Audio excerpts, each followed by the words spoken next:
অসুর বিনাশিনী মৃন্ময়ী মা মর্তে আবির্ভূতা। আজ মহাষষ্ঠী, দিকে দিকে আজ ঢাকের তালে তালে বেজে উঠবে মহামায়ার পদধ্বনি। মাতৃবন্দনার শুভ সূচনা।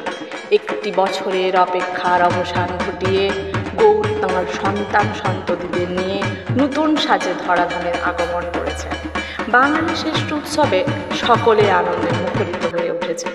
মঙ্গলকারিণী জগৎজননী দেবী দুর্গা সবার দুর্গতি নাশ করুন। ভবের ভবানী সকলের ভবন আলোকিত করে তুলুন। জাতি ধর্ম বর্ণ নির্বিশেষে সকলের মিলিত উৎসব নির্বিঘ্নে উদযাপিত হোক। পুজো সবার ভালো কাটুক। কবি মৃত্যুঞ্জয় কুণ্ডু এই বার্তায় প্রেরণ করেছেন তাঁর লিখনী দ্বারা।